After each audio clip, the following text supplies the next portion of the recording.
ان الحمد للہ نحمده ونستعینه ونستغفره ونعوذ باللہ من شرور انفسنا ومن سیئات اعمالنا من يهده اللہ فلا مضل له ومن يضلل فلا هادی له واشهد ان لا الہ الا اللہ وحدہ لا شریک له واشهد ان محمدا عبدہ ورسولہ اما بعد فإن خير الحديث كتاب الله وخير الهدي هدي محمد صلى الله عليه وآله وسلم وشر الأمور محدثاتها وكل محدثة بدعة وكل بدعة ضلالة وكل ضلالة في النار.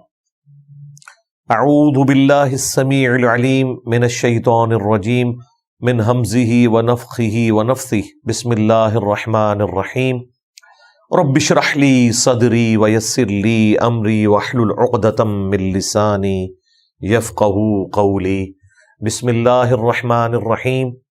ان الله وملائكته يصلون على النبي يا ايها الذين آمنوا صلوا عليه وسلموا تسليما. اللهم صل على محمد وعلى آل محمد كما صليت على إبراهيم وعلى آل إبراهيم إنك حميد مجيد.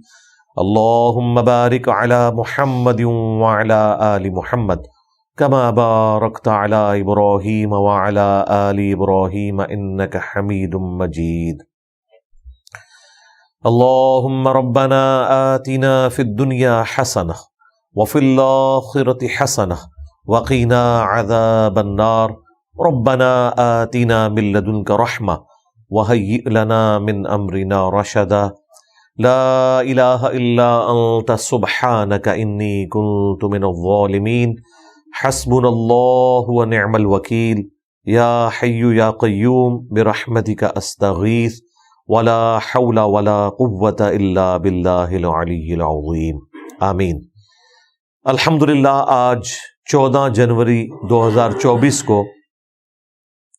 سنڈے کے دن ہماری یہ قرآن کلاس نمبر 172 ہونے جا رہی ہے. آج انشاءاللہ تعالی ہم سورۃ الحجر سے سٹارٹ لیں گے. سورت نمبر 15 ہے اور یہ بھی مکی سورت ہے. سورۃ الحجر پارہ نمبر 13 کے اینڈ سے سٹارٹ ہو کر پارہ نمبر 14 میں مکمل ہوتی ہے. چونکہ پاروں کی تقسیم نہ تو رسول اللہ صلی اللہ علیہ وآلہ وسلم نے خود کی نہ صحابہ اکرام نے، تو اس کی وجہ سے یہ ایک مس ہینڈلنگ ہوئی کہ سورۃ الحجر کی صرف ایک آیت پارہ نمبر 13 میں ہے اور باقی اس کی 98 آیات، ٹوٹل 99 ہے. 98 آیات جو ہے وہ پارہ نمبر 14 میں ہے اور صرف پہلی ایک آیت جو ہے وہ پارہ نمبر 13 کے اندر ہے.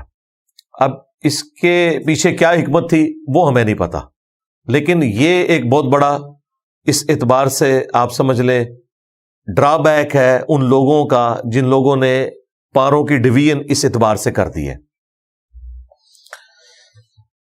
جہاں تک قرآن کی منازل کا سوال ہے تو وہ بھی صحابہ اکرام کے دور میں تھی اور بڑے اچھے طریقے سے انہیں مینج کیا گیا. قرآن حکیم کے تعارف پہ میرے 6 لیکچرز ہیں، ان میں نے اس حوالے سے تفصیلی ڈسکشن کی تھی. سورۃ الحجر آئے اور یہ ٹاپک ڈسکس نہ ہو کہ یہ کیسی تفریق ہے کہ 99 آیات تھی ایک سورت کی، ایک آیت کو آپ نے ایک پارے میں رکھا اور باقی ساری آیات کو اگلے پارے میں شفٹ کر دیا. اس کو بھی آگے شفٹ کر دیتے، ایک لائن سے کیا ایڈوانٹیج لے لیا؟ کوئی ایڈوانٹیج نہیں لیا سوائے اس کے کہ اس کی خوبصورتی ڈسٹرب ہوگی. اس طرح کی مس ہینڈلنگ رکوعوں میں نہیں ہوئی. رکوع میں آپ کو ملے گا کہ ایک پارے سے رکوع شروع ہوتا ہے، جب تک وہ ٹاپک مکمل نہیں ہوتا وہ اگلے پارے کے اندر جا کے جب ٹاپک کمپلیٹ ہوگا تو رکوع بھی وہاں پہ جا کے مکمل ہوگا. اس کا بھی آپ دیکھ لیں، پہلا رکوع تو ظاہر ہے پارہ نمبر 13 سے سٹارٹ ہوا اور 14 نمبر پارے کے اندر جا کے مکمل ہوا. رکوع کی جو اس اعتبار سے ڈویژن ہے وہ بڑی اچھی ہوئی ہے، ایک سب ٹاپک چل رہا ہوتا ہے. سورۃ الحجر کہ سٹارٹ کے اندر ہی اللہ تعالیٰ نے اپنی قدرت کی نشانیاں بیان کی ہیں، اور اسپیسیفکلی نبی الاسلام کی دعوت کے حوالے سے بھی قرآن کا معجزہ ہونا اسے بھی ذکر کیا، اور جو کفار کی طرف سے اعتراضات تھے آپ صلی اللہ علیہ وآلہ وسلم کی رسالت کے اوپر اسے ایڈریس کیا، اور اسی میں وہ شعراء آفاق آیت آتی ہے، آیت نمبر 9، انا نحن نزلنا الذکر وانا لہ لحافظون، بے شک اس الذکر یا دہانی قرآن کو ہم نے نازل کیا اور ہم ہی اس کی حفاظت کرنے والے ہیں۔ اور پھر اس کے بعد اللہ تعالیٰ نے جو فزیکل فینومینا آف نیچر ہیں ان کے ذریعے اپنا تعارف کروایا ہے، وہ بھی بڑے اچھے انداز میں دوسرے رکوع کے اندر آئیں گے۔ اور پھر تیسرا جو رکوع ہے اس کے اندر قصہ آدم اور ابلیس بیان ہوا ہے تفصیل کے ساتھ۔ قرآن حکیم میں 7 مقامات پہ قصہ آدم اور ابلیس آیا ہے، ان میں جو ٹاپ آف لسٹ سمجھ لیں 4 مقامات ہیں تفصیلی، ان میں سے ایک سورۃ الحجر بھی ہے۔ اس کے بعد سورۃ البقرہ، سورہ صاد اور سورۃ الاعراف میں تو بہت زیادہ تفصیل ہے، اور پھر سورہ بنی اسرائیل میں بھی تھوڑا سا ذکر ہے، سورۃ الکہف کے اندر اور سورہ طٰہٰ کے اندر۔ بہرحال جو ڈیٹیلڈ ذکر ہے وہ جن مقامات پہ آئے ان میں سے سورۃ الحجر بھی ہے، اور اس میں چند ایک یونیک چیزیں بھی ڈسکس ہوئی ہیں جو باقی مقامات پہ نہیں ہیں، انشاءاللہ جب آئے گا تو میں اسے ڈسکس کروں گا۔ اعوذ باللہ من الشیطان الرجیم، بسم اللہ الرحمن الرحیم، الف لام را، یہ حروف مقطعات ہے۔ تلک آیات الکتاب وقرآن مبین، یہ آیتیں ہیں اللہ کی کتاب کی اور روشن قرآن کی۔ اس کو آپ یوں بھی ترجمہ کر سکتے ہیں کہ یہ کتابیں ہیں اللہ کی آیات کی، یعنی کہ قرآن مبین کی۔ واو ایک تفصیل کے لیے بھی آ سکتا ہے، اور اگر لوح محفوظ کے ساتھ آپ اسے جوڑے تو ظاہر ہے کہ لوح محفوظ وہ الکتاب ہے، بل ہوا قرآن مجید فی لوح محفوظ، جس میں اصل قرآن رکھا ہوا ہے۔ اسی لوح محفوظ میں سے یہ قرآن نازل ہوا اور باقی الہامی کتابیں بھی نازل ہوئیں، تو قرآن حکیم کی جو آیات ہیں یہ الکتاب یعنی لوح محفوظ کی آیات بھی ہیں اور اس روشن قرآن کی بھی ہیں۔ ربما یود الذین کفروا لو کانوا مسلمین، ایک وقت وہ بھی آنے والا ہے کہ جب کافر یہ تمنا کریں گے کاش وہ دنیا میں مسلم ہوتے۔ یہ قیامت کے دن جب وہ عذاب اپنی آنکھوں سے دیکھ لیں گے تو اس وقت یہ تمنا کریں گے۔ کیا سوز و گداز ہے اس آیت کے اندر کہ وہ وقت بھی آنے والا ہے کہ یہ لوگ تمنا کریں گے کاش ہم دنیا میں مسلم ہوتے۔ یعنی آج تو یہ پیغمبر کو دھمکیاں لگا رہے ہیں، آج یہ اہل ایمان کو ایمان لانے کی پاداش میں تکلیفیں دے رہے ہیں، لیکن ایک وقت آئے گا جب یہ خود عذاب الہی کو دیکھ لیں گے اپنی موت کے وقت یا آخرت میں، تو یہ بھی تمنا کریں گے کاش ہم دنیا میں مسلم ہوتے، سر تسلیم خم کر دیتے۔ میرے خیال ہے مسلمانوں کو بھی اپنے اوپر یہ آیت فٹ کرنی چاہیے کہ ایسا نہ ہو کہ دنیا میں جو لوگ اپنے فرقوں کو بڑھا چڑھا کر پیش کرتے ہیں اور فخریہ اپنے آپ کو فرقوں کے ساتھ منسوب کرتے ہیں، کہیں قیامت کے دن یہ بھی نہ کہیں کہ کاش ہم دنیا میں صرف مسلم ہی ہوتے اور اپنے آپ کو فرقوں میں منسوب نہ کرتے۔ ذرہم یاکلوا ویتمتعوا، اے نبی ان کو ان کے حال پر چھوڑ دیں، کھائیں پیئیں، جو دنیا میں اللہ تعالیٰ نے ان کو متاع دیا ہے اسے استعمال کریں۔ وَيُلْهِهِمُ الْعَمَلُ فَسَوْفَ يَعْلَمُونَ، اور یہ جن کاموں کے اندر مشغول ہیں، طول عمل کا شکار ہیں، غفلت میں، جھوٹی امیدوں میں، یہ اسی میں سرگرداں رہیں، ان قریب یہ اس کا انجام جان لیں گے۔ یعنی یہ آخری درجے کا غصہ ہے، جب کسی کے اوپر اللہ تعالیٰ مہر لگا دیتا ہے نا، اس کے بارے میں پھر یہ ڈیسیژن ہو جاتا ہے کہ اے نبی اب ان کو ان کے حال پہ چھوڑ دیں، یہ کھائیں پیئیں، یاشی کریں، دنیا میں اپنی اسی کھیل کود کے اندر سرکردہ رہے، وہی جھوٹی امیدیں لگا کر رکھیں، ان قریب انہیں پتہ چل جائے گا، اچانک ان کے اوپر اللہ تعالیٰ کے عذاب کا کوڑا جب آئے گا۔ وَمَا أَهْلَكْنَا مِن قَرْيَةٍ إِلَّا وَلَهَا كِتَابٌ مَعْلُومٌ، اور نہیں ہلاک کیا ہم نے کسی بھی بستی کو مگر یہ کہ اس کی ہلاکت کا وقت اللہ تعالیٰ کے ہاں مقرر تھا، لکھا ہوا تھا، جو اللہ کو معلوم تھا۔ یعنی نبی علیہ السلام کو، ان کے ساتھیوں کو بھی یہ تسلی دی جا رہی ہے کہ یہ جو آپ کو بار بار کہتے ہیں نا کہ قیامت کے دن کا عذاب آ کیوں نہیں جاتا، اور انبیاء کرام کے انکار کرنے کے اوپر جو عذاب آتا ہے وہ ہم پر کیوں نہیں اے نبی تم لے آتے، تو ان کو بتاؤ کہ وہ اللہ کے ہاں مقرر ہے، جب اللہ چاہے گا وہ عذاب آئے گا، اور جب اللہ نہیں چاہے گا وہ عذاب اسی طریقے سے ڈیلے ہوتا رہے گا، کیونکہ اللہ کے ہاں تو اس کا ٹائم اور وقت، تاریخ، دن بھی مقرر ہے۔ ہر شخص کا انڈیویجول عذاب اس دن سٹارٹ ہو گیا جس دن اس کی موت آ گئی، پھر آخرت کا عذاب بھی ہے، اور دنیا میں بھی غزوہ بدر کی شکل میں عذاب تو آیا مشرکین عرب کے اوپر۔ ما تسبق من امت اجلها وما يستأخرون، کوئی بھی امت نہ تو آگے بڑھ سکتی ہے نہ پیچھے رہ سکتی ہے، جو اللہ تعالیٰ نے ان کے لیے موت کا وقت مقرر کر دیا ہے، جو اللہ تعالیٰ کی طرف سے کفار کے اوپر عذاب آنے کا وقت ہے وہ مقرر ہے۔ اگلی بستیاں بھی جب ہلاک کی گئیں تو وہ ایک سیکنڈ کے لیے بھی نہ ڈیلے ہوتا ہے اور نہ جلدی عذاب آتا ہے، وہ اپنے وقت کے اوپر آئے گا۔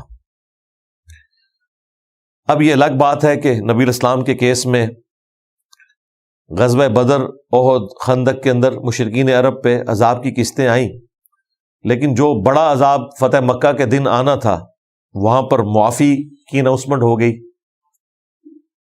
اور پھر اس سے اگلے سال 9 ہجری کے اندر سورہ توبہ کی آیات نازل ہوئیں۔ حضرت ابوبکر صدیق رضی اللہ تعالیٰ عنہ امیر حج تھے، مولا علی علیہ السلام کو نبی صلی اللہ علیہ وآلہ وسلم نے پیچھے سے بھیجا کہ جا کر منا میں میری طرف سے یہ اناؤنسمنٹ کر دو، کیونکہ عرب میں یہ کلچر تھا کہ قریبی رشتہ دار کی اناؤنسمنٹ کو اس کی طرف سے شمار کیا جاتا تھا۔ تو سورہ توبہ کی آیات انہوں نے تلاوت کی کہ اب اگلے سال کوئی بھی یہاں پہ کافر حج کے لیے نہیں آ سکتا، اور 4 مہینے کا ٹائم ہے، یا تو ایمان لے آؤ یا پھر عرب کی سرزمین چھوڑ کر چلے جاؤ، کیونکہ اللہ تعالیٰ نے اب عرب کی سرزمین کو اپنے لیے مخصوص کر لیا، ادروائز جہاں پائے جاؤ گے قتل کیے جاؤ گے۔ یہ وہ عذاب استیصال تھا جو انبیاء کے انکار کے اوپر اینڈ پہ قوموں پر آیا کرتا تھا، جس کے تحت فرعونی ڈبوئے گئے سمندر کے اندر، جس کے تحت قوم ہود ہلاک ہوئی، قوم صالح ہلاک ہوئی، اور قوم لوط ہلاک کی گئی۔ اس طرح کا عذاب ہمارے نبی کے کیس میں صحابہ کرام کی تلواریں اللہ نے مسلط کی۔ کچھ قسطیں تو اس کی آئیں، جو بڑی قسط آنے والی تھی اس کی نوبت ہی نہیں آئی، لوگوں نے ایمان قبول کر لیا۔ لیکن ظاہر ہے یہ مکی دور کی آیات ہیں، تو اس وقت تو کسی کو مستقبل نہیں پتا تھا کیا ہونے والا ہے۔ وَقَالُوا يَا أَيُّهَا الَّذِي نُزِّلَ عَلَيْهِ الذِّكْرُ، اور یہ کافر کہتے ہیں کہ اے وہ شخص جس پہ اتارا گیا ہے الذکر، اِنَّكَ لَمَجْنُونَ، بے شک تو مجنون ہے، تیرا ذہنی توازن درست نہیں ہے، وَلِعَوْذُ بِاللَّهِ تعالی۔ یہاں پر الذکر قرآن کے لیے استعمال ہوا، تو کافر تو بہت کچھ کہا کرتے تھے۔ قرآن میں آیا کہ وہ یہ بھی کہتے تھے کہ یہ مجنون ہے، جو یہاں پہ بھی ذکر آیا، اس نے ایک اجمی غلام رکھا ہوا ہے جو اسے پڑھاتا ہے۔ یہ بھی کہتے تھے کہ یہ بازاروں میں چلتا پھرتا ہے عام انسانوں کی طرح، کھاتا پیتا ہے، حالانکہ یہ تو عیب والی بات نہیں ہونی چاہیے تھی، لیکن ان کا کلیم یہ تھا کہ پیغمبر تو ایک سپر ہیومن ہونا چاہیے جس میں یہ کوالٹیز پائی جاتی ہوں کہ وہ کھائے پیے بغیر بھی زندہ رہے۔ اب یہ غلط ڈیمانڈ تھی۔ اس کے علاوہ یہ کہتے تھے اسے پریشان خواب آتے ہیں جو یہ بیان کرتا ہے۔ یہ بھی کہتے تھے کہ یہ شاعر ہے، یہ بھی کہتے تھے کہ یہ قصہ گو ہے، اگلے لوگوں کی سٹوریز اس نے یاد کی ہوئی ہیں یا اسے کوئی املا کرواتا ہے اور وہ اپنی زبان میں آ کے بیان کرتا ہے، والعیاذ باللہ تعالی۔ یہ وہ ساری کی ساری چیزیں جو قرآن حکیم میں مختلف جگہ کے اوپر رپورٹ ہوئی ہیں۔ اب یہ باتیں سننا، ان کے اوپر صبر کرنا، یہ پیغمبر کے لیے ایک آزمائش والا معاملہ تو تھا، تو اللہ تعالیٰ ساتھ ساتھ پھر تسلی بھی دیتا ہے۔ یہاں پر ان کا ایک اعتراض نقل ہوا ہے کہ جب وہ مجنون کہتے تھے تو ساتھ کہتے تھے لَوْ مَا تَأْتِينَا بِالْمَلَائِكَةِ إِن كُنتَ مِنَ الصَّادِقِينَ، کہ کیوں نہیں تو فرشتوں کو ہمارے سامنے لے آتا اگر تو واقعی سچوں میں ہے۔ یعنی فرشتوں کو سامنے لے کر آ، قرآن تو سنتے تھے، ان کی زبان میں تھا، انہیں پتا تھا اگلی قومیں ہلاک کی گئی، تو وہ ڈیمانڈ کرتے تھے کہ جس طرح اللہ تعالیٰ نے فرشتوں کے ذریعے اگلی قوموں کے اوپر عذاب بھیجا تو وہ فرشتے کیوں نہیں نازل ہوتے یہاں بھی عذاب لے کر، یا تمہارے پاس اگر فرشتے آتے ہیں وہی لے کر تو ہمارے سامنے نظر آئے، ہم خود دیکھیں، ہماری آنکھوں کے سامنے ان کو لے کر آؤ۔ اب اللہ تعالیٰ نے اس کے جواب میں کیا ارشاد فرمایا؟ یہ اعتراض مختلف جگہوں پہ ہے، سورۃ الانعام میں بھی گزرا، وہاں پہ کچھ اور جواب تھا، وہ سارے جواب آپ ایک جگہ جمع بھی کر سکتے ہیں، باقی مین جواب یہی ہے جو یہاں پر آ رہا ہے۔ ما ننزل الملائکۃ الا بالحق، اللہ تعالیٰ جواب دے رہا ہے نبی علیہ السلام کی طرف سے کہ ہم فرشتوں کو نہیں بھیجتے مگر حق کے ساتھ، با مقصد، وما کانوا اذا منظرین، اور جب وہ فرشتے نازل ہوتے ہیں نا پھر مہلت نہیں دی جاتی کافروں کو۔ یعنی یہاں پہ یہ پیش گوئی تھی کہ یہ جو فرشتے ڈیمانڈ کر رہے ہو نا، پھر فرشتے تو عذاب ہی لے کے آئیں گے، یہ جو کہہ رہے ہو نا فرشتے کیوں نہیں نازل ہوتے، فرشتے آ گئے تو پھر تسی گئے، تو یہ فرشتے ڈیمانڈ کرنا بند کرو، اللہ تعالیٰ کی طرف سے جو ڈھیل ہے اسے غنیمت سمجھو۔ اچھا، بعض جگہ پہ یہ جواب بھی آیا جب انہوں نے اعتراض کیا کہ نبی علیہ السلام کے بارے میں کہ یہ عام انسانوں کی طرح ایک انسان ہے، کوئی فرشتہ کیوں نہیں پیغمبر بنا کے آیا سورہ بنی اسرائیل میں، تو اللہ تعالیٰ فرماتا ہے کہ اگر زمین پر فرشتے آباد ہوتے تو ہم فرشتوں میں پیغمبر بھیجتے، چونکہ اب انسان آباد ہے تو پیغمبر انسانوں میں سے آئے گا۔ اچھا، اگر فرشتہ کوئی آ جاتا نا پھر انہوں نے یہ کہنا تھا کہ یہ تو فرشتہ ہے، اسے کیا پتا کہ بھوک لگے تو کس تکلیف سے گزرنا پڑتا ہے، اس کے ساتھ تو پیٹ نہیں لگا ہوا، یہ ہمارے لیے کون سا آئیڈیل بنا دیا۔ تو اللہ تعالیٰ کے پاس دو ہی چوائسز تھیں اس حوالے سے، یا تو انسان پیغمبر ہوتا یا انسان کے علاوہ کوئی اور مخلوق ہوتی، تو انسان ہی پیغمبر ہو یہی بیسٹ پاسبلٹی ہے، کیونکہ انسان ہی انسان کے لیے آئیڈیل ہو سکتا ہے۔ تو اللہ تعالیٰ فرما رہا ہے یہ جو فرشتے مانگتے ہیں نا، تو فرشتے تو پھر کسی مقصد کے تحت نازل ہوتے ہیں، اور پھر مقصد تمہارے حق میں تو یہ ہوگا کہ تم پر عذاب نازل ہوگا۔ اور غزوہ بدر میں بخاری مسلم میں ہے فرشتے نازل ہوئے، احد میں بھی نازل ہوئے، فرشتوں نے کتنے کافروں کو قتل کیا، حتیٰ کہ بخاری میں حدیث ہے حضرت جبرائیل علیہ السلام نے جب نبی صلی اللہ علیہ وآلہ وسلم سے پوچھا کہ آپ کے اصحاب میں سب سے افضل کون ہے، تو نبی علیہ السلام نے کہا کہ جو میرے ساتھ بدر میں شریک ہوئے ہیں۔ تو حضرت جبرائیل نے کہا کہ ہم فرشتوں میں بھی سب سے افضل فرشتے وہ ہیں جو بدر میں آپ کے ساتھ شریک ہوئے تھے۔ تو فرشتوں کے مراتب بھی اس حوالے سے ہے، تو بدر میں شریک ہوئے، اور وہ لوگوں کی تسلی کے لیے تھا، اللہ کو تو فرشتوں کی حاجت نہیں ہے۔ 5000 فرشتوں کے ذریعے تمہاری مدد کروں گا، یہ قرآن حکیم میں آیا۔ پھر اللہ تعالیٰ نے ساتھ یہ کہا کہ یہ تو تعداد جو بیان کر رہے ہیں تمہاری تسلی کے لیے، باقی مدد تو اللہ کی طرف سے ہے۔ اب وہ شعراء آفاق آیت آ رہی ہے، سورہ الحجر کی آیت نمبر 9، اِنَّا نَحْنُ نَزَّلْنَا الذِّكْرَ وَإِنَّا لَهُ لَحَافِظُونَ۔ دیکھیں اس میں تاکید کیا ہے، اِنَّا، بے شک ہم نے، نحنو، ہم نے، نزلنا، ہم ہی نے نازل کیا، الذکر، اس یاد دہانی کو، وَإِنَّا، اور بے شک ہم ہی، لَهُ لَحَافِظُونَ، ضرور بالضرور، لَحَافِظُونَ، ضرور، پھر ضرور آ گیا، اس کی حفاظت کرنے والے ہیں. ہم پر بھی زور ہے. ہم کا سیگا آپ دیکھ لیں 1 2 3 دفعہ آیا, پھر چوتھی دفعہ بھی آیا حفاظت کے پوائنٹ آف ویو سے. تاکید آئی 3 دفعہ کہ ہم اس کی حفاظت کرنے والے ہیں, اور تاکید آئی 3 دفعہ کہ بے شک ہم ہی نے اسے نازل کیا. یہ قرآن حکیم میں وہ مقام ہے جو قرآن حکیم کی حفاظت کا ذمہ اللہ تعالیٰ نے لیا. اس کانٹیکسٹ میں شعراء افاق آیت ذروہ سنام یعنی ایپیکس چوٹی وہ یہ آیت ہے, اور یہاں پر قرآن کو اللہ تعالیٰ نے الذکر فرمایا, یعنی یاد دلانے والی چیز. قرآن کس کی یاد دلانے والی کتاب ہے؟ اللہ کی. الذکر, دی ریممبرنس, یعنی یہ وہ کتاب ہے جو یاد دلاتی. اچھا, آپ کو اگر کسی کی یاد دلائی جائے تو اس شخصیت کی, اس ہستی کی یاد دلائی جاتی ہے جس کا تعارف آپ کو آلریڈی معلوم ہو, لیکن کسی وجہ سے آپ بھلا چکے ہوئے ہو. دنیا میں بھی اگر آپ کو کسی نے کوئی چیز گفٹ دی ہے نا, اور کبھی اپنے کمرے کی سیٹنگ کے دوران اس کا وہ گفٹ سامنے آ جائے نا, تو فوراً آپ کو یاد آتا ہے یہ فلاں نے دیا تھا. یعنی اس کا تعارف پہلے آپ کے پاس ہوتا ہے, وہ گفٹ آپ کو یاد دلاتا ہے کہ یہ مجھے کسی نے دیا تھا. قرآن وہ گفٹ ہے, وہ یاد دہانی ہے جو ہماری انسٹنکٹ میں اللہ تعالیٰ نے توحید ڈال دی تھی, جو اللہ تعالیٰ نے ہماری روحوں سے عہد لیا تھا. الست بربکم قالوا بلا, سورۃ الاعراف میں آیا.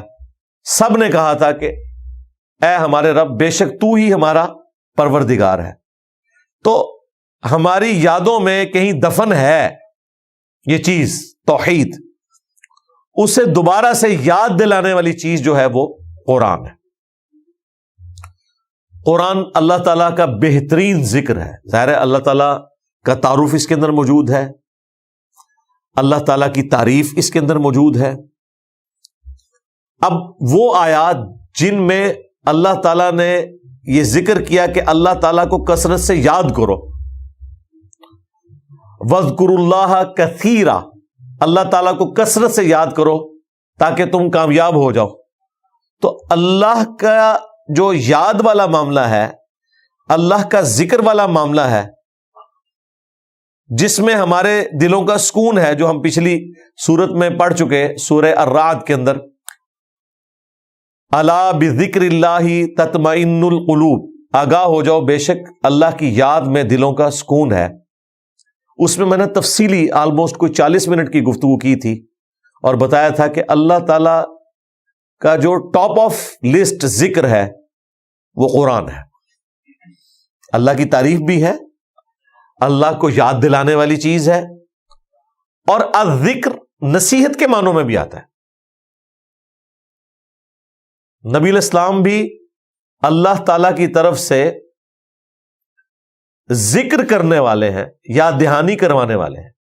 وما ارسلناک الا رحمۃ للعالمین, وما ارسلناک الا کافۃ للناس بشیرا ونذیرا, یعنی یہاں پہ ہے ڈر سنانے والا, خوش خبری دینے والا. وما ہوا الا ذکر للعالمین, یہ نبی تو نہیں ہے مگر نصیحت تمام جہان والوں کے لیے. نبی علیہ السلام کے لیے بھی آیا, قرآن کے لیے بھی آیا, اللہ کا تعارف کروانے والے. تو میں نے یہ بتایا تھا کہ ٹاپ آف لسٹ جو ذکر ہے وہ قرآن, پھر اس کے بعد جو فرائض ہیں ہم پر, ان میں بھی ٹاپ کے اوپر نماز. وَأَقِمِ الصَّلَاةَ لِلذِّكْرِ, میرے ذکر کے لیے, یاد کے لیے نماز کو قائم رکھنا. اور باقی جو ذکر ہے, جو ہم اٹھتے بیٹھتے اللہ تعالیٰ کو یاد کرتے ہیں, اس کا تو پروٹوکول بھی کوئی نہیں. الذین یذکرون اللہ قیاما وقعودا وعلی جنوبہم, اٹھتے بیٹھتے کروٹوں پر لیٹے اللہ کا ذکر کرتے ہیں, اللہ کو یاد کرتے ہیں. صبح شام کی دعائیں ہیں, وہ بھی ذکر کی ایک فارم ہے, لیکن ٹاپ آف لسٹ قرآن. یہ وہ آیت ہے سورۃ الحجر کی آیت نمبر 9, جو اس بات کا ثبوت ہے کہ اللہ تعالیٰ نے قرآن کی حفاظت کی ذمہ داری لی ہے، لیکن لیکن لیکن صرف عربی ٹیکسٹ کی، قرآن کی تفسیر جو ہے اس میں کوئی ڈنڈی مار سکتا ہے، اس کی عربی کو کوئی چینج نہیں کر سکتا، اور اس ماڈرن ورلڈ میں تو اس کے ترجمے کو بھی کوئی چینج کر ہی نہیں سکتا۔ کیوں؟ اب تو ایک زبان دوسری میں ٹرانسلیٹ کرنی ہے، وہ کمپیوٹر کر کے دے گا، اور کمپیوٹر نہ بریلوی ہے، نہ دیوبندی ہے، نہ اہل حدیث ہے، نہ شیعہ ہے۔ کمپیوٹر ہے، وہ عربی لنگوسٹک کا جو اپروپریٹ معنی بنتا ہے وہ آپ کو بتائے گا، اس میں کوئی ڈنڈی نہیں مارے گا۔ اب قرآن کے ساتھ کوئی اس طرح کا کھلواڑ بالکل نہیں کر سکتا کہ وہ ترجمہ اس کا بدل دے، ہاں وہ پریکٹیکلی بدل بھی دے کوئی فرق نہیں ہوگا، پکڑا جائے گا۔ تفسیر جتنی مرضی وہ غلط لکھے پکڑی جائے گی، لیکن اللہ تعالیٰ کی طرف سے کوئی ایسی پکڑ نہیں ہوگی کہ کوئی غلط اس کی انٹرپریٹیشن کر رہا ہے اور اس کے اوپر کوئی پکڑ آ جائے، وہ آپ کے لیے آزمائش ہوگا۔ لیکن قرآن پاک کا جو ٹیکسٹ ہے نا، اس کی ذمہ داری اللہ تعالیٰ نے لی ہے، جس کا پریکٹیکل ثبوت یہ ہے کہ جن جن لوگوں نے تباہ آزمائی کرنے کی کوشش کی ان کی کوشش ناکام رہی۔ اس وقت بھی دنیا میں لاکھوں میں نہیں کروڑوں میں تعداد ہے ایسے لوگوں کی جو قرآن کو حفظ کیے ہوئے ہیں۔ آپ دیکھیں قرآن جب پرنٹ ہوتا ہے نا، اس کے اینڈ پہ لکھا ہوتا ہے کم از کم 4-5 حفاظ کی طرف سے سگنیچر ہوتے ہیں کہ ہم نے اسے حرف بہ حرف پڑھا ہے اور یہ بالکل درست ہے۔ اچھا، یہ کتاب کو ہم حضرت عثمان غنی رضی اللہ تعالیٰ عنہ کے نسخے سے جا کے میچ نہیں کرتے جو ٹرکی میں رکھا ہوا ہے یا رشیا میں، وہاں کی اس کی اپروچ ہے، اور یہ لے بھی جائیں تو میچ کر ہی نہیں سکتے، اس پہ تو زبر زیر پیش ڈلے ہی نہیں ہوئے ہیں، اور وہ تو ایک دوسرے خط میں لکھا ہوا ہے، وہ جو یہاں کے لوگ تو جانتے ہی نہیں ہیں۔ حفاظ کی کریمنگ اسے محفوظ بناتی ہے، اور وہ اس کی پروف ریڈنگ کرتے ہیں ایک ایک چیز کی، جو انہوں نے نسل در نسل ٹرانسفر کیا ہے۔ نبی علیہ السلام نے صحابہ کو سکھایا ہے، صحابہ نے تابعین کو، تبع تابعین کو، اس طریقے سے یہ ساری کی ساری چیز ٹرانسفر ہوئی اجماع امت سے، عملی تواتر سے۔ قرآن کی حفاظت اللہ تعالیٰ نے جو ذمہ لیا، اس کو اللہ تعالیٰ نے پورا کروایا امت کے ذریعے، کیونکہ ہمارے سامنے تو قرآن نازل نہیں ہوا، یہ خدمت اللہ نے امت کے سپرد کی۔ بڑے بڑے لوگ ڈنڈیاں مار کے گئے، قرآن کے کسی لفظ کو چینج نہیں کر سکے۔ آج ہم گمراہ فرقوں کو جو اتنے اعتماد کے ساتھ للکارتے ہیں کہ قرآن میں یہ لکھا ہوا ہے، آپ مجھے بتائیں اگر قرآن تبدیل ہو جاتا تو انہوں نے تو ہمارے دنیا میں چھوڑے جانے سے پہلے ہی اپنی مطلب کی آیات بیچ میں داخل کر لینی تھی۔ آج ان کے لیے مصیبت بنی ہوئی ہے، نہ انہیں غلط کہہ سکتے ہیں۔ وہ کہتے ہیں نہیں تفسیر یہ بنتی ہے، تفسیر کہاں فلاں عالم نے لکھی ہے، ہم کہتے ہیں نہیں قرآن میں تو یہ لکھا ہوا ہے، بھاگ نہیں سکتے۔ اور یہی وجہ ہے کہ قیامت والے دن ہر شخص اللہ کی بارگاہ میں اکاؤنٹیبل ہے۔ جو شخص یہ کوئی گلہ شکوہ کر سکتا تھا نا کہ میں نے وقت کے پیغمبر کو اپنے سامنے نہیں پایا، اللہ نے اس کا گلہ شکوہ دور کر دیا۔ پیغمبر کا خلیفہ وصی قرآن کی شکل میں قیامت تک کے لیے محفوظ کر دیا۔ نبی الاسلام بھی تو اپنے بعد یہی قرآن ہی دے کے گئے نا۔ اگر قرآن کی حفاظت کی ذمہ داری اللہ تعالیٰ نہ لیتا تو پھر اللہ تعالیٰ کو پیغمبر بھیجنے پڑنے تھے، ادروائز اللہ تعالیٰ کی صفت عدل چیلنج ہو جاتی، کیونکہ اگر میرے تک تعلیمات ہی صحیح نہیں پہنچی ہیں تو میں اللہ کے حضور کیسے پکڑا جاؤں گا؟ اللہ تعالیٰ نے اس چیز کو انشور کیا قرآن کو محفوظ کر کے، کیونکہ پیغمبر کوئی نہیں آنا تھا۔ لہذا ختم نبوت کے اوپر ایک دلیل یہ بھی ہے کہ قرآن کو اللہ نے محفوظ کر دیا۔ لوگ کہتے ہیں اگلی کتابیں الہامی، کیا وہ لاڈلی کتابیں نہیں تھی؟ بالکل تھی، انہیں کیوں نہیں محفوظ کیا؟ اس لیے کہ اس وقت اگر کوئی کتاب کے ساتھ ہیرا پھیری کرتا تھا نا تو وقت کا پیغمبر موجود ہوتا تھا۔ بخاری مسلم میں حدیث ہے کہ بنی اسرائیل کی سیاست جو تھی نا وہ بھی انبیاء کے ہاتھ میں تھی۔ کوئی بھی نبی اس وقت تک فوت نہیں ہوتا تھا جب تک کہ وہ اپنے حکومتی معاملات کو اگلے نبی کو ٹرانسفر نہ کرتے۔ تو آپ امیجن کریں کہ ہر وقت پیغمبر موجود ہو دنیا میں، کوئی ڈنڈی مار ہی نہیں سکتا۔ کوئی تشریح بھی غلط کرے گا تو لوگ کہیں گے جی پیغمبر سے فیصلہ کرواتے ہیں، تو اختلاف کے چانسز ہی ختم ہے۔ اگر اب اللہ نے یہ ڈیسیژن کیا کہ پیغمبر میں نے کوئی نہیں بھیجنا، تو اس کا منطقی نتیجہ یہ تھا کہ اب کتاب پھر محفوظ ہونی چاہیے، کیونکہ اگر اب کتاب بدل گئی تو ہدایت تو ختم ہو گئی، سارے جنتی ہو گئے، کیونکہ اللہ کے حضور آپ مقدمہ جیت جائیں گے کہ مجھے کیا پتا تھا، میں نے جس زمانے میں آنکھ کھولی اس میں تو ایاک نعبد و ایاک نستعین کے ساتھ یا علی مدد بھی لکھا ہوا تھا، یا شیخ عبد القادر جیلانی مدد بھی لکھا ہوا تھا۔ آپ کوئی کہہ سکتا ہے؟ نہیں جناب، جو پکارتے ہیں نا انہوں نے بھی حاشیے میں لکھا ہوتا ہے، قرآن میں نہیں داخل کر سکتے۔ تو اللہ تعالیٰ نے اس کتاب کو محفوظ اس لیے کیا چونکہ پیغمبر اب کوئی نہیں آنا تھا، ادروائز کتابیں تبدیل ہو جاتی، جس طرح اگلی ہوئی تھی یہ کتاب بھی تبدیل ہو جاتی، تو پھر تو اللہ تعالیٰ کے حضور ہم کوئی نہ کوئی مقدمہ اپنا پیش کر سکتے تھے کہ یا اللہ ہم تک تو بات ہی صحیح نہیں پہنچی۔ تو اللہ تعالیٰ نے اس قرآن کو محفوظ کیا، اور یہی وجہ ہے کہ نبی علیہ السلام کا جو دعوی نبوت ہے نا، اس کے اوپر جو سب سے بڑی دلیل ہے، آپ علیہ السلام کا سب سے بڑا جو معجزہ ہے، جو ہم ہر وقت دنیا کو پیش کر سکتے ہیں، وہ اللہ کی کتاب ہے۔ نبی علیہ السلام کی مبارک زندگی میں آپ کے جو فزیکل فینومینا آف نیچر کو توڑنے والے معجزات تھے، جن میں سے ایک ہی معجزہ ایسا ہے جو لوگوں کے سامنے ظاہر ہوا نبوت کی نشانی کے طور پر، بخاری مسلم میں آیا، وہ چاند 2 ٹکڑے ہوا۔ یہ ایک نشانی تھی جو لوگوں کے سامنے تھی۔ باقی آپ کو جتنے معجزات ملتے ہیں نا، وہ نبی علیہ السلام کے اس طریقے سے چیلنج کر کے کوئی دکھانے والے معجزات نہیں تھے۔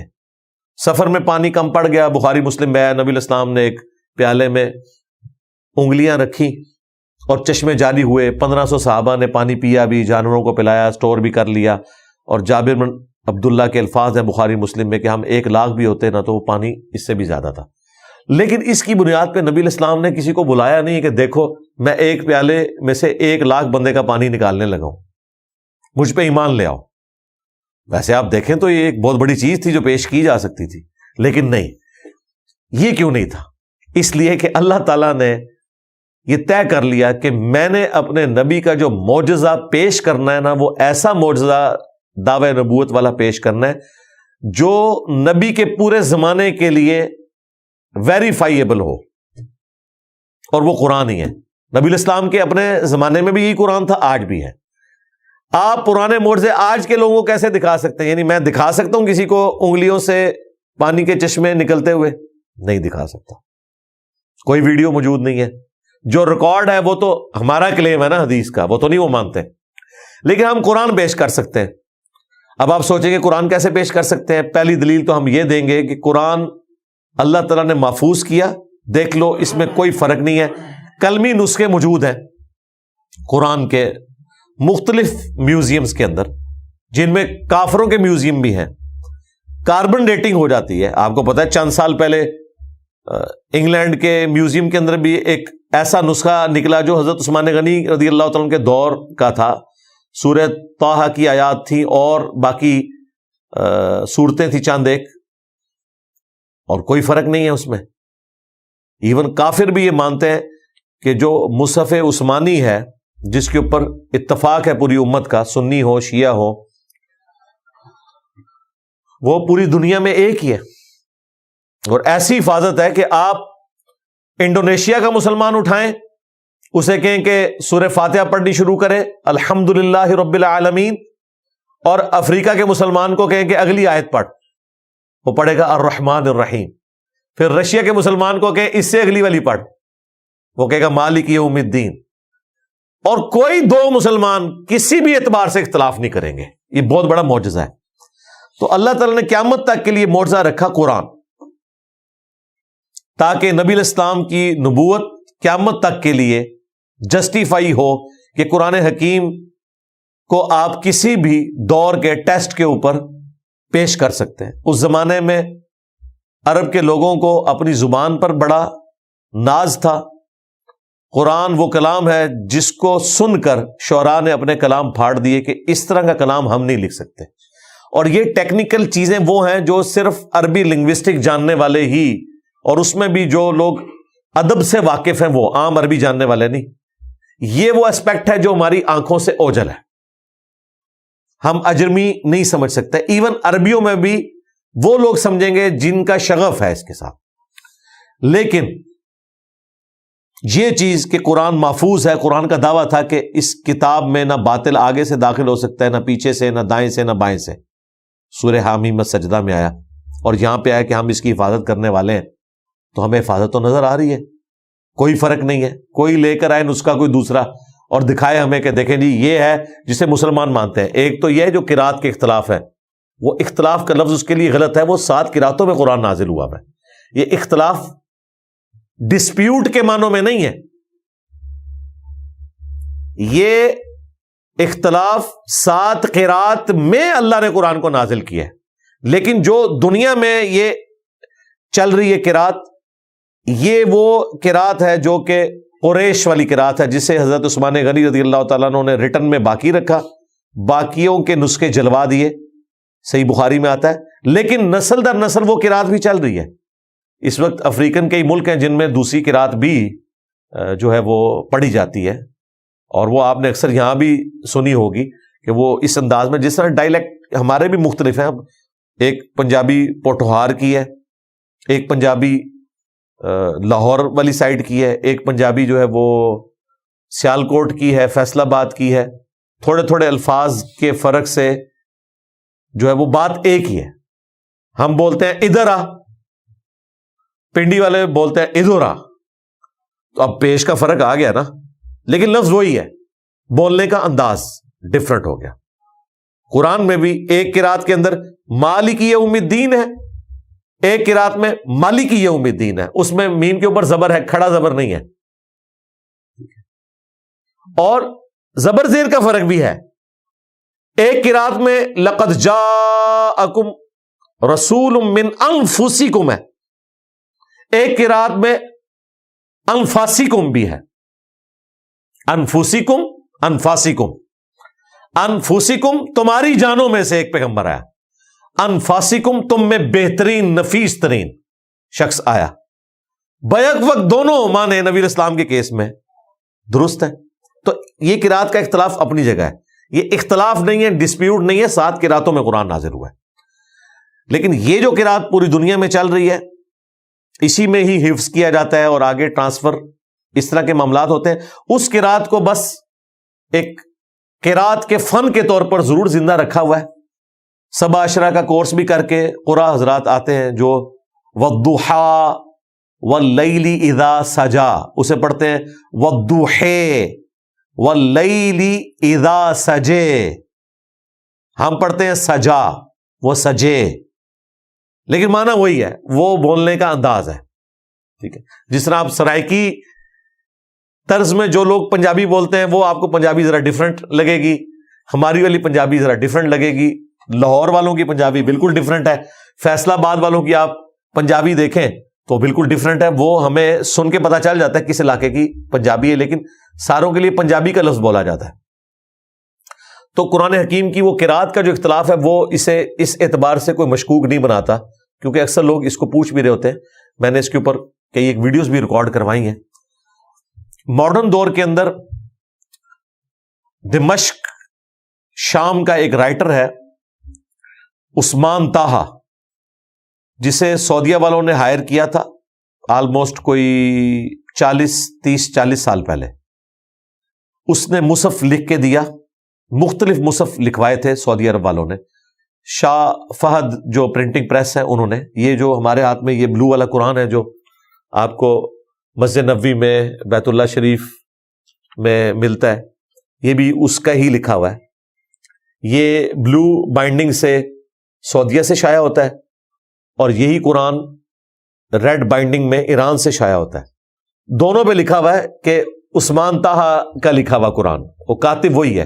اور ایسے کمال انداز میں اس نے لکھا ہے کہ اب آپ دیکھیں کہ اس قرآن کے آلموسٹ 600 سے زیادہ صفحات ہیں. ہر صفحے کے اوپر آیت مکمل ہو رہی ہے. اس طرح اس نے الفاظ کو ایڈجسٹ کیا ہے، کوئی ایک صفحہ نہیں ایسا کہ جس پہ آیت مکمل نہ ہو رہی ہو. بڑی محنت کی ہے اس بندے نے، کئی بار اسے پریکٹس کرنی پڑی، کئی الفاظ چھوٹے بڑے کر کے ایڈجسٹ کرنا پڑتا ہے. لیکن اس نے یہ اس کی نشانی ہے، اسے کہا جاتا ہے عثمان طٰہٰ کا مصحف۔ عثمان طٰہٰ اس کا کاتب بھی ہے اور یہ مصحف عثمانی بھی ہے، یعنی حضرت عثمان غنی رضی اللہ تعالیٰ عنہ کا جو مصحف جو انہوں نے قریش کی قرات میں باقی رکھا تھا۔ اور پاکستان میں جو زیادہ قرآن چلتا ہے وہ تاج کمپنی کا لکھا ہوا قرآن ہے، وہ بھی کمال لکھا ہے، بلکہ اس کی رائٹنگ اس سے زیادہ خوبصورت ہے، مجھے تو وہ رائٹنگ زیادہ پسند آئی ہے۔ ایون سعودی عرب میں بھی جب تک ان کے پاس یہ نہیں تھا، وہ تاج کمپنی کے قرآن کو ابھی پسند کرتے ہیں۔ ہمارے پاس جب ان کے سفیر آتے ہیں تو گفٹ میں تاج کمپنی کا وہ بڑا قرآن دیا جاتا ہے، کیا وہ کاتب ہے جس نے وہ قرآن لکھا ہے، مزہ آ جاتا ہے پڑھنے کا اس کو۔ اور یہاں پہ جتنے حفاظ ہیں نا وہ تاج کمپنی والے قرآن سے نا حفظ کرتے ہیں، اسے کہتے ہیں 16 سطروں والا قرآن، یعنی 16 لائنوں والا قرآن ہے۔ اس قرآن میں 16 لائنیں ہوتی ہیں ہر صفحے کے اوپر، ہر صفحے پہ آیت تو نہیں مکمل ہوتی لیکن وہ 16 لائنوں والا قرآن ہے، اور بڑے زبردست انداز میں جو ہمارے جتنے بھی یہاں حافظ ہیں انہیں ان کے دماغ میں بھی چل رہا ہوتا ہے کہ یہ اس صفحے پہ اس جگہ کر کے آیت آتی ہے، ظاہر ہے وہ پڑھ پڑھ کے نا وہ دماغ میں خود بخود بیٹھ جاتی ہے چیز۔ جو بھی آپ قرآن پڑھتے ہیں، میں بھی جو قرآن بار بار پڑھتا ہوں مجھے اندازہ ہو جاتا ہے کہ اس صفحے پہ جا کے اس پورشن پہ وہ آیت آتی ہے، صفحہ نمبر نہ یاد ہو لیکن آئیڈیا ہوتا ہے کہ میں نے جو پڑھی تھی وہ ادھر آتی ہے جا کے۔ تو اس طریقے سے وہ لائنوں والا جو 16 لائنوں والا قرآن ہے۔ سعودی عرب کا جو قرآن ہے وہ 15 لائنوں والا ہے لکھا ہوا، یہ والا بلو قرآن۔ مختلف یعنی دنیا میں چیزیں چل رہی ہیں لیکن قرآن وہی ہے۔ یہ انہوں نے خط نسخ میں لکھا ہے جو ہم گول گول الفاظ لکھتے ہیں، لیکن آپ سعودی عرب میں جائیں تو انہوں نے جو اپنا قرآن ہے وہ گرین بائنڈنگ میں ہے، وہ چپٹے الفاظ ہوتے ہیں، اسے کیا کہتے ہیں جی، خط ریحان کہتے ہیں، ہاں چپٹے جو الفاظ لکھے جاتے ہیں، ہمیں تو وہ پڑھتے ہوئے بھی نا ذرا دقت ہوتی ہے، ظاہر ہے وہ ہمارا پڑھے جانے والا خط نہیں ہے، لیکن عربی اس خط کو پڑھتے ہیں۔ اچھا لیکن اس میں پھر آپ دیکھیں اس میں جو کھڑا زبر، کھڑی زیر اور الٹا پیش یہ نہیں ہوتے، یہ ہماری ضرورت ہے، عربیوں کی ضرورت نہیں ہے۔ ہم جب تک میم کے اوپر کھڑا زبر نہیں ہوگا نا ہم مالکی لفظ نہیں پڑھیں گے۔ ان کے قرآن پہ میم کے اوپر کھڑا زبر نہیں ہوگا، عام والا زبر ہوگا، ہم اسے پڑھیں گے مالکی یوم الدین، لیکن عربی اسے پڑھے گا مالکی یوم الدین۔ اسے پتا ہے کہ اس وقت یہاں پہ یہ پڑھنا ہے، کھڑی زیر نہیں ہوگی وہ لمبا کرے گا، الٹا پیش نہیں ہوگا، وہاں سیدھے والا پیش ڈلے گا، لیکن اسے پتا ہے کہ لاہو لکھا ہے نا تو میں نے اسے لاہو پڑھنا ہے، کیونکہ لینتھ ڈبل ہو جاتی، الٹا پیش عام پیش سے ڈبل لینتھ کا ہوتا ہے پڑھنے میں، کھڑا زبر عام زبر سے ڈبل لینتھ کا ہوتا ہے، کھڑا زیر عام زیر سے ڈبل لینتھ کا ہوتا ہے، تو انہیں پتا ہے وہ پڑھ لیتے ہیں۔ وہاں پہ اللہ بھی جو لکھا ہوگا نا اس پہ کھڑا زبر نہیں ہوتا، یہ والا زبر ہوتا ہے، لیکن پڑھیں گے وہ اللہ، اللہ نہیں پڑھیں گے، زبر کو چھوٹا نہیں پڑھیں گے، لیکن ہم لوگوں کے لیے تو پرابلم ہوتی ہے، اس لیے یہ زبر زیر اور یہ پیش۔ ویسے تو عربیوں کو وہ والے زبر زیر پیش کی بھی ضرورت نہیں ہے، ہمیں اردو میں کیا زبر زیر پیش کی ضرورت پڑتی ہے جن لوگوں کو اردو آتی ہے؟ ہمارا بچہ بھی دال نون لکھا ہونا تو دن پڑھے گا، بچہ بھی اسے دون یا دن نہیں پڑھے گا، کیونکہ اسے پتا ہے نہ دن کوئی لفظ ہے نہ دون کوئی لفظ ہے، اور اگر کوئی الفاظ ہوں بھی تو وہ جملے سے پتہ لگا لیتا ہے کہ یہ لفظ میں ہے یا میں ہے۔ اب مجھے بتائیں میں اور میں ایک جیسے لکھے جاتے ہیں، کیا اور کیا ایک جیسے لکھے جاتے ہیں، ہم جملے سے اندازہ لگا لیتے ہیں کہ میں نے اس کو کیا پڑھنا ہے یا کیا پڑھنا ہے، ہاں، لیکن جن لوگوں کو اردو نہیں آتی انہیں تو سکھانا پڑے گا کہ بھائی یہ یہاں پہ کیا ہے یہ کیا ہے۔ اسی طریقے سے عربیوں کو کوئی مسئلہ نہیں ہے، وہ مصحف کو بغیر زبر زیر پیش کے پڑھ سکتے ہیں، کوئی ان کے لیے پرابلم نہیں ہے۔ اور اسی طریقے سے جن لوگوں نے زبانی قرآن یاد کیا ہوا ہے انہیں چاہے عربی لنگوسٹک نہ بھی آتی ہو، ہمارے حفاظ کو عربی کدھر آتی ہے، عربی پروناؤنس کرتے ہیں، عربی لینگویج ان کو نہیں آتی ہے، اس کی اٹھان کیا ہے، عربی کی ڈکشنری کیا ہے، اس کے باوجود آپ دیکھیں وہ بالکل ٹھیک پڑھتے ہیں۔ علماء غلط پڑھ دیتے ہیں، جنہیں عربی کا ترجمہ بھی آتا ہے، جنہیں عربی لنگوسٹک بھی آتی ہے، وہ غلط پڑھ دیتے ہیں. قاری حضرات جو حفاظ ہیں، جنہیں صحیح قرآن آتا ہے، وہ لفظ کو غلط نہیں پڑھتے. کیوں؟ انہوں نے اپنی کرامنگ سے یاد کیا ہوا ہے. جس طرح ہم نے سورہ فاتحہ یا قرآن کی جو صورتیں ہم فریکوینٹلی پڑھتے ہیں وہ ہم نے کیسی یاد کی ہوئی ہیں، ہمیں تو کوئی غلطی نہیں لگتی اس میں. سورۃ الفاتحہ میں کبھی نہیں ایسا ہوگا کہ آپ 5ویں آیت کی جگہ 4تھی پڑھ دیں، وہ زبان پہ چڑھے گی نہیں. اگرچہ کسی کو اس کا معنی نہ بھی آتا ہو، وہ اس نے اسی طریقے سے اسے کریم کیا ہوا ہے.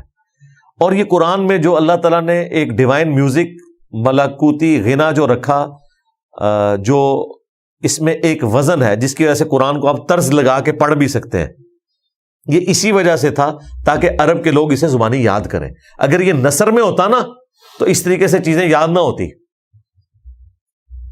اور قرآن کا یہ وزن اس کی حفاظت اس طرح کرتا ہے کہ آپ کسی ایک آیت کو اٹھا کے دوسری صورت میں فٹ بھی نہیں کر سکتے. وہ آیت بولے گی کہ میں ادھر کی نہیں ہوں. کئی صورتوں میں بھی ایک سے زیادہ کئی وزن آ جاتے ہیں، لیکن وہ جب وزن چلتے ہیں تو پھر ایک جیسے چلتے ہیں. تو اس وزن نے نہ صرف اس میں خوبصورتی پیدا کی ہے کہ آپ طرز بھی لگا سکتے ہیں، بلکہ حفاظت بھی کی ہوئی ہے. اب یہ عربی لنگوسٹک کی جو جتنی چیزیں ہیں، یہ تو جو عربی ادب کے جاننے والے لوگ ہیں وہ آپ کو بتا سکتے ہیں قرآن میں یہ اس طرح ہے، اس طرح ہے. آج کے زمانے میں کیا ہو سکتا ہے؟ آج کے زمانے میں قرآن کو آپ سائنس کے ٹیسٹ سے گزاریں. سائنس وہ جو اسٹیبلش ہے، جو صرف تھیوریز ہیں، کنفرم نہیں ہے، ان کی میں بات نہیں کر رہا، یا ابھی ایوالو ہو رہی ہیں. تو کئی ایک ایسی چیزیں جو قرآن میں بیان ہوئی ہیں، جس طرح ماں کے پیٹ میں بچے کی جو پرورش ہے وہ کس طرح ہوتی ہے، کن سٹیجز سے، یہ تو ہمیں آج سے تقریباً 60-70 سال پہلے جب الیکٹرانک مائکروسکوپ کی انوینشن ہوئی ہے تو پتہ چلا ہے. لیکن قرآن میں جو ترتیب اس کی بیان ہوئی ہے سورہ الحج میں، سورۃ المومنون کے اندر، کہ کن سٹیجز سے گزرتا ہے، یہ وہ چیزیں ہیں جو ہم بتا سکتے ہیں. ہر زندہ چیز کا پانی سے پیدا ہونا جو قرآن بیان کرتا ہے، یہ بتا سکتے ہیں کہ یہ چیزیں جو اسٹیبلش ہیں وہ قرآن حکیم میں صرف اسی لیے ہے کہ قرآن اللہ کا قول ہے اور یہ کائنات اللہ کا فعل ہے. قرآن اور ماڈرن سائنس، اس کے اوپر میری تفصیلی ویڈیو ہے ہدایہ وکٹری چینل کے اوپر، تو کئی ایک میری ویڈیوز ہیں جو آپ دیکھ سکتے ہیں. اس حوالے سے میں نے ڈسکشن کی ہوئی ہے. اور اب جو میتھمیٹکس کے شوقین لوگ ہیں، انہوں نے تو قرآن کے اندر سے بہت کچھ نکالا ہے کہ قرآن میں جو آسمان کا لفظ السماء آیا ہے نا، جتنی دفعہ اتنی دفعہ الارض آیا ہے. یہ کتنا بڑا اس نے اتفاق ہے. اس کا مطلب ہے کہ اگر کہیں پہ کوئی ہیرا پھیری ہو تو پکڑی جائے گی. اسی طریقے سے پانی اور خشکی کا جو ذکر آیا ہے وہ اسی ریشو پروپورشن سے آیا ہے جتنا اس پلانٹ ارتھ کے اوپر پانی اور خشکی کا ریشو پروپورشن ہے. 67% آلموسٹ پانی ہے اور 33% خشکی ہے. اس طرح کی کئی ایک میتھمیٹیکل چیزیں ہیں. اس کے لیے آپ ہارون یحییٰ، تو ان کا کلمی نام ہے، عدنان اختر نام ہے، ٹرکی کے ایک اسکالر ہیں، انہوں نے کئی ایک ویڈیوز بنائی ہیں. ویسے وہ اور بےہودہ کام بھی کرتا ہے، لیکن یہ کام اس نے بڑا اچھا کیا ہے. کتابیں بھی لکھی ہیں اور کئی ایک ویڈیوز ہیں. قرآن کے جو آپ سمجھ لیں 20ویں 21ویں صدی میں جو چیزیں ہمارے سامنے آئی ہیں معجزات کی شکل میں، وہ اس نے بتائی ہیں کہ دیکھو یہ چیز قرآن حکیم میں پہلے کی لکھی ہوئی تھی اور یہ اب آگے پتہ چلی ہے. یہ اس بات کا ثبوت ہے کہ قرآن کا سورس ڈیوائن ہے. اور پھر قرآن کی وہ چیز تو سارے ہی ٹیسٹ فیل کر سکتے ہیں جو قرآن کی گفتگو کا سٹائل ہے، جو اس کے اندر کانفیڈنس ہے، جس اعتماد سے قرآن میں گفتگو ہوئی ہے، یہ کوئی انسان کر ہی نہیں سکتا.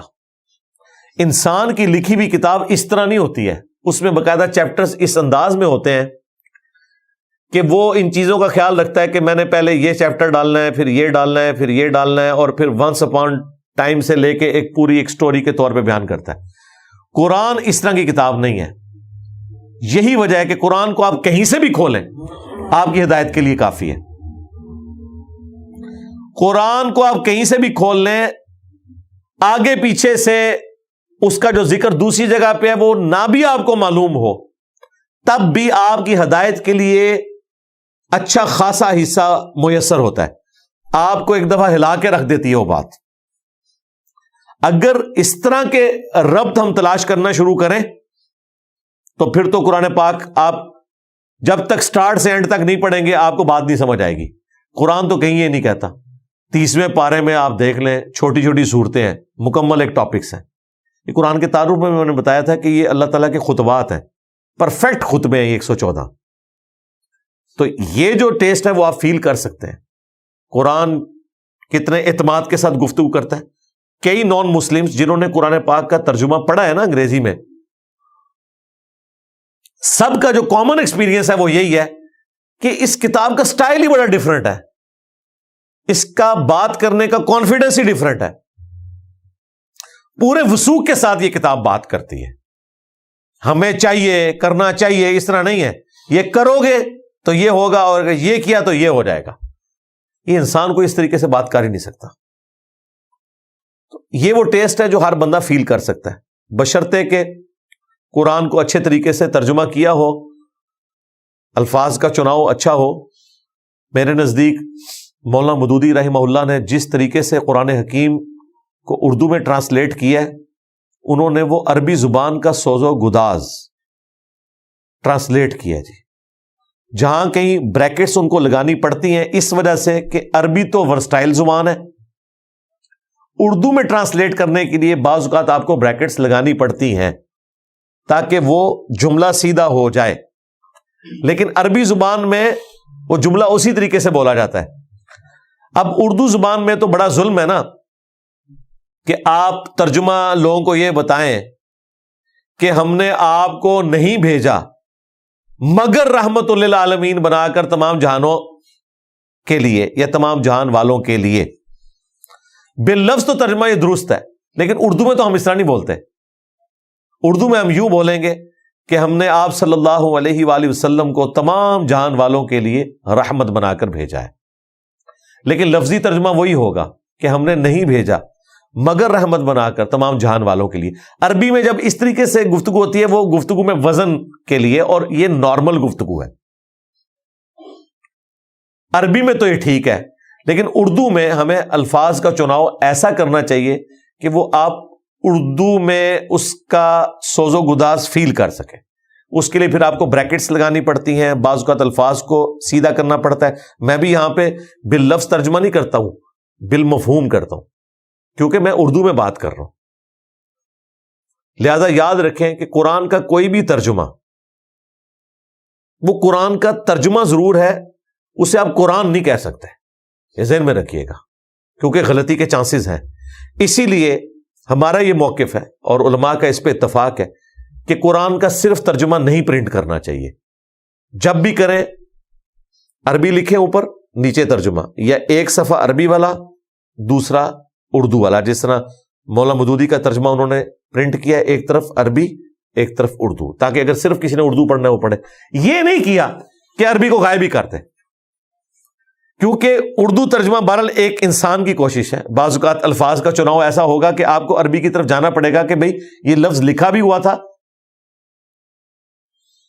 مثلا ماں کے پیٹ میں کیا ہے یہ لوگوں نے بریکٹ میں خود ہی ڈال دیا، نارا یا مادہ، وہ مصیبت بن گیا ہے ہمارے لیے۔ قرآن میں تو نہیں لکھا ہوا تھا، قرآن میں تو اللہ تعالیٰ نے بدبخت یا خوش بخت ہونے کی بات کی ہے۔ هو الذی خلقکم فمنکم کافر ومنکم مؤمن، وہی ہے جس نے تمہیں پیدا کیا، پیدا کرنے والا ایک ہے، لیکن کوئی تم میں سے کافر ہو جاتا ہے، کوئی مومن ہوتا ہے۔ یہ اب اللہ کو پتا ہے کہ یہ بچہ جو پیدا ہوگا یہ کافر ہو کر مرے گا یا مؤمن ہو کر مرے گا۔ پیدا تو وہ فطرت پہ ہوگا، لیکن بعد میں کہاں پہ جائے گا وہ۔ لہذا قرآن کے بھی صرف عربی ٹیکسٹ کی گارنٹی ہے، اس میں کوئی رد و بدل نہیں ہوگا۔ ترجمے میں تفسیر میں لوگ ڈنڈی مار سکتے ہیں، کئی لوگوں نے ماری ہیں، ہم نے پکڑی ہیں۔ ایک جگہ انہوں نے حاضر و ناظر ترجمہ کر دیا، دوسری جگہ انہوں نے اس کا ترجمہ گواہ کر دیا، پکڑے گئے۔ یہ تو ایک ایسا ٹاپک ہے، اس پہ 1 گھنٹہ اور بولا جا سکتا ہے کہ قرآن حکیم کس طریقے سے اللہ تعالیٰ نے اسے محفوظ کیا ہے۔ اگر کوئی شخص نیک نیتی کے ساتھ اپنے آپ کو قرآن کے سامنے پیش کرتے، خواہ وہ کسی گمراہ فرقے کا بھی ترجمہ پڑھے، وہ حق تک پہنچ جائے گا۔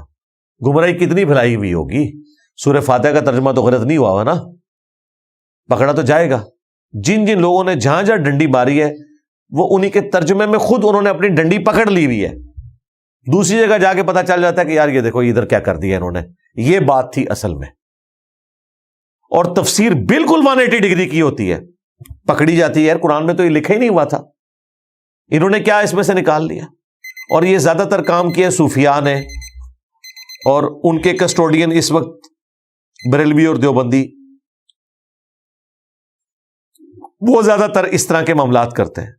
شیعہ کے ہاں تو بہت زیادہ اس طرح کا معاملہ کیا گیا, لیکن وہاں پہ بھی اچھے ترجمے موجود ہیں. سید فرمان علی شاہ کا ترجمہ بالکل صحیح ترجمہ کیا ہے, ایاک نعبد و ایاک نستعین کا. اور ایون حاشیے میں بھی انہوں نے لکھا کہ یہ آیت واضح ثبوت ہے کہ مدد صرف اللہ سے مانگنی چاہیے. حاشیہ بھی صحیح لکھا ہوا ہے, مدد کی بات ہے.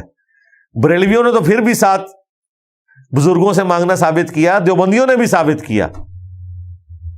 شبیر احمد عثمانی نے محمود الحسن دیوبندی کے ترجمے میں حاشیہ لکھا کہ جو اولیاء اللہ سے مانگا جاتا ہے وہ بھی اللہ ہی کی مدد ہوتی ہے. لیکن شیعہ نے یہ کام نہیں کیا. پریکٹیکلی کیا کر رہے ہیں وہ علیحدہ بات ہے. قرآن الحمدللہ جس نے بھی پری ڈیٹرمنٹ رزلٹس کے بغیر پڑھا ہے وہ حق تک پہنچ گیا. لہذا یہ اللہ تعالیٰ کا بہت بڑا احسان ہے. انا نحن نزلنا الذکر وانا لہ لحافظون. اللہ تعالیٰ نے اس ذکر کو نازل کیا, اس کی حفاظت فرمانے والا ہے. اسی لیے صحیح مسلم میں جو حجۃ الوداع کی حدیث ہے 2950, اس میں نبی الاسلام کا جو حجۃ الوداع کا خطبہ ہے اس میں الفاظ ہیں, میں اپنے بعد تم میں وہ چیز چھوڑ کر جا رہا ہوں کہ جسے پکڑ لوگے تو کبھی گمراہ نہیں ہوگے, اور وہ اللہ کی کتاب ہے. مسلم شریف میں صرف کتاب اللہ کا ذکر ہے. ہاں حاکم میں آیا ہے قرآن اور سنت, اور ظاہر سنت کو ماننا قرآن کو ماننا ہے.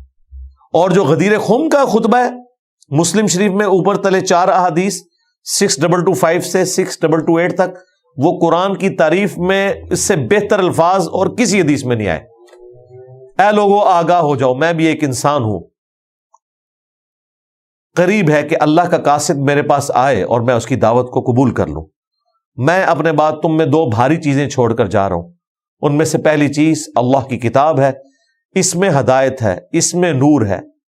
اللہ کی کتاب اللہ کی رسی ہے, وہی وَاعْتَصِمُوا بِحَبْلِ اللَّهِ جَمِيعًا وَلَا تَفَرَّقُوا. جو اسے پکڑے گا ہدایت پر ہوگا, جو چھوڑ دے گا وہ گمراہ ہو جائے گا. اور دوسری بھاری چیز میرے اہل البیت ہیں, میں اپنے اہل البیت کے معاملے میں تمہیں اللہ کا خوف دلاتا ہوں. یہ جملہ آپ نے 3 دفعہ ریپیٹ کیا. پھر بخاری مسلم میں حدیث ہے, عبداللہ ابن ابی اوفا سے پوچھا گیا کہ کیا نبی الاسلام نے اپنا وصی کسی کو بنایا تھا؟ ان کا رسول اللہ صلی اللہ علیہ وآلہ وسلم نے ہمیں قرآن کے مطابق چلتے رہنے کی وصیت کی تھی. یہ ہے وصی. بخاری مسلم میں حدیث ہے, نبی الاسلام جب بھی خطبہ دیتے, مسلم میں تو تفصیل کے ساتھ ہے 2005 نمبر حدیث, تو یہی کہتے ہیں اما بعد فإن خیر الحدیث کتاب اللہ وخیر الہدی ہدی محمد صلی اللہ علیہ وآلہ وسلم. آگاہ ہو جاؤ, سب سے بہترین کلام اللہ کی کتاب ہے, سب سے ہدایت یافتہ راستہ محمد صلی اللہ علیہ وآلہ وسلم کا ہے. بدترین کام وہ ہیں جو دین میں خود سے داخل کیے جائیں.